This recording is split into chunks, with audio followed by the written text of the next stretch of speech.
We want to talk a little bit of college football because we haven't talked about it in a while. They're actually entering week 7 this week. We got three matchups we want to take a look at. Again, our college pick'ems is determined on ranked opponents. Look, we've seen before from week to week that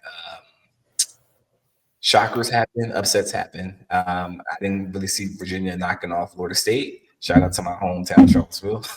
But they did it, and they Or rushed. UCLA beating Penn Yeah, State. Penn State. I mean, college kids, right? It's tougher. We talk about NFL teams and being focused throughout the season.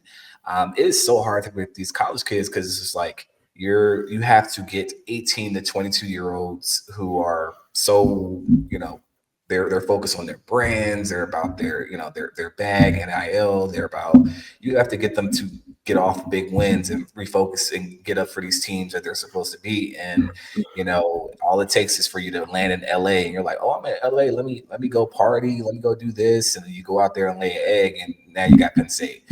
But I will say this about Penn State before we move on to our games because they're not part of our slate this week. They're just really one of those teams. It's like you're just waiting for that week to happen. It was either going to be Ohio State or it's going to be somebody else. Then let's be honest. But I just think their season's over, and it's just crazy. I think that their coach is going to be on the hot seat for it because I think he's something crazy like 1-20 or something against top 25, top 10 teams or something crazy. He's been there for a while, but that's crazy. That's crazy to really think about. Yeah, All right. I agree. Go ahead. Sorry. I was just saying, yeah, I agree. All right, so the first matchup we're going to take a look at is noon kickoff. We have Alabama taking on Missouri. Alabama's been on the roll the last couple of weeks. They beat Georgia. They gave them their first L at home in quite some time. Look, Georgia just can't shake off that Alabama curse. They are not good against them all time, at least within the last 15 years. They have not had a good record against Alabama. Alabama, I will say, they're a team that can compete against anyone, but they can also be a team that can be exposed in certain situations defensively. But they played an emotional game against Vanderbilt. I don't know if you saw it, Kayla, but Vanderbilt, their quarterback, did a little bit of trash talking before the season, and he said, "I'm not worried about Bama. We're going to go in there, take care of business, and go play for a natty." And I'm like, "Hold on." Vanderbilt, even though they are they're not, the early 2000s, 2010 Vanderbilt. They're definitely a formidable team. It seems like they're starting to make some noise. But last year, you guys were 6-6. Okay. And you guys are talking all that noise. You're going to Alabama, and they end up losing 30-14 on Saturday. So I will say this. I think this is a game that Alabama needs to be very careful of because they have LSU coming up very soon. And this is a team that you don't want to overlook because Missouri's sneaky good, but they're on the road. So I'm going to say that Alabama had their stinker under this new coaching staff. So I'm going to go stick with Alabama, but I'm going to say it's going to be a close game. It's going to be one of those like, why are we playing down in Missouri type of deals? But they're going to eat this out like 20-17. They're just like up and down this year. So I'm going to go Alabama for this one. I don't know the point total yet because Vegas hasn't came out with a point spread yet. I think I'm going to take Alabama too. Even though they are on the road, they're usually do very well in the SEC. They're undefeated this year so far. I know it's only a couple games, but it just seems like they know because of the repetitiveness of playing your SEC opponents. They just have a knack, no matter who the coaching staff is, to be able to play those opponents well. I don't really have another reason. I just think that their experience and the caliber of their program is just ahead of Missouri, even though Missouri has had some big wins and some statement wins. They're still not at the level of Alabama. Fair enough. All right, so we're going Alabama there. Next game up, we got Ohio State taking on Illinois. That'll be at Illinois. And let me tell you this. I was concerned about Matt Patricia. He's a defensive coordinator for Ohio State. Fun fact. Their defense has not allowed more than, I think, 10 points or even 14 points this year. They look very dominant on the defensive side of the ball. The offense has taken a long time to kind of get going. I don't even think they've hit their peak yet. So I'm going to go Ohio State here. I don't think it's going to be close at all. I like Illinois. I saw them play USC. They're a rowdy bunch. I think it's competitive within the first half, but I think Ohio State pulls away for like a 35 to like 14 game or something like that. They just Ohio State's defense is ridiculous. I mean, and it's like Matt Patricia just being like, look, I got 5 stars, I got talent. I've coached in the NFL for a number of years. I've seen it all. So yeah, nothing that these college coaches are going to put up against me is going to surprise me. So I'm going to go big victory for Ohio State. Yeah, Ohio State is number 1 in the country. They open up as 15.5-point favorites. That in the big scheme of things, we are out of the massacre games where the little schools go to play the big schools and the spread's like 40. But 15.5 in the middle of the year is a testament to not only the defense, but the fact that they are the number 1 team in the country. They're expected to win by a lot.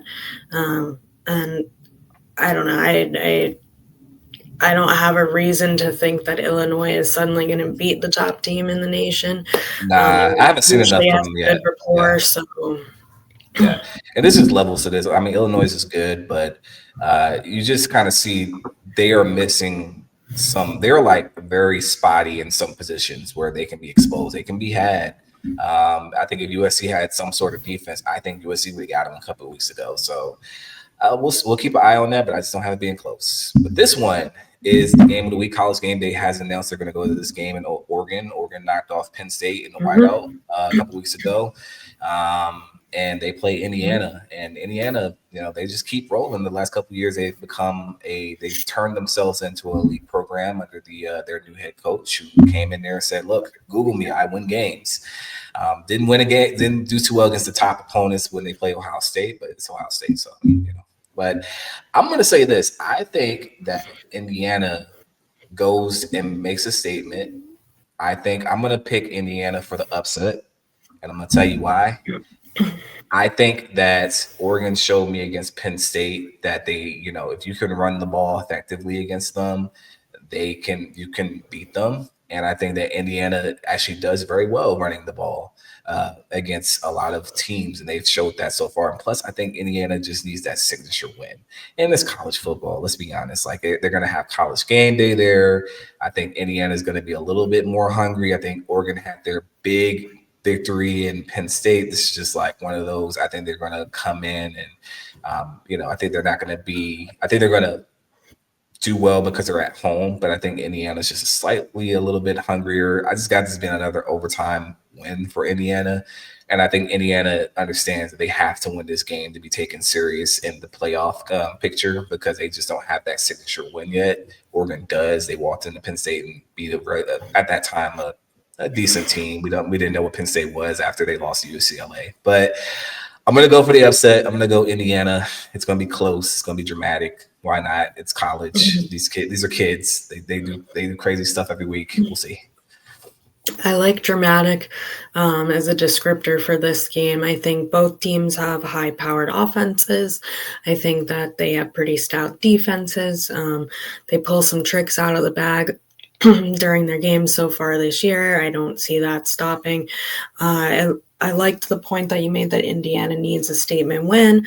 I look at the programs and I'm like, should I pick Oregon? Because I just don't really know that much about Indiana. They're smaller. They're, not as much in the news. I don't know.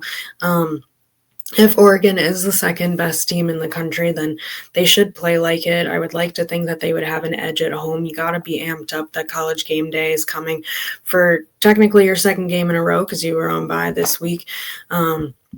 So the second time in the last 3 weeks of college football overall, Oregon is featured on College Game Day. And I really don't know. I guess because you picked Indiana, I'm just going to pick Oregon since we need to be different. So yeah, that's what I'm saying. It's all good. You don't have to. I just think that it's an upset that's brewing. I just think that Oregon has been tearing teams apart, and it just kind of comes a time. We're talking about 18 to 22-year-olds. Did you peak too soon?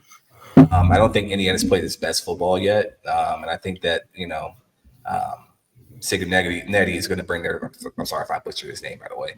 He's gonna have his guys ready to play. I think this is going to be a shootout type of game. I think it's going to be one of those like 42 to 38 type deals. Like something crazy. It's going to be a really high scoring game, but I think Indiana, they just prime for that to get that big one. So that's all our picks this week. We'll review. I have not. I'm gonna be honest. You went undefeated last time we did this in week 3. So I think I'm terrible right now. I can't listen. You college kids, y'all get this NIL money, and y'all just like, nah, we down by 2 touchdowns. Nah, we ain't coming back. We good. I'm getting my bag at the end of the day. I'm like, nah, fam, like have some school pride. But I have not done well, but I feel good about this week. So we'll see how we look next week when we come back from this.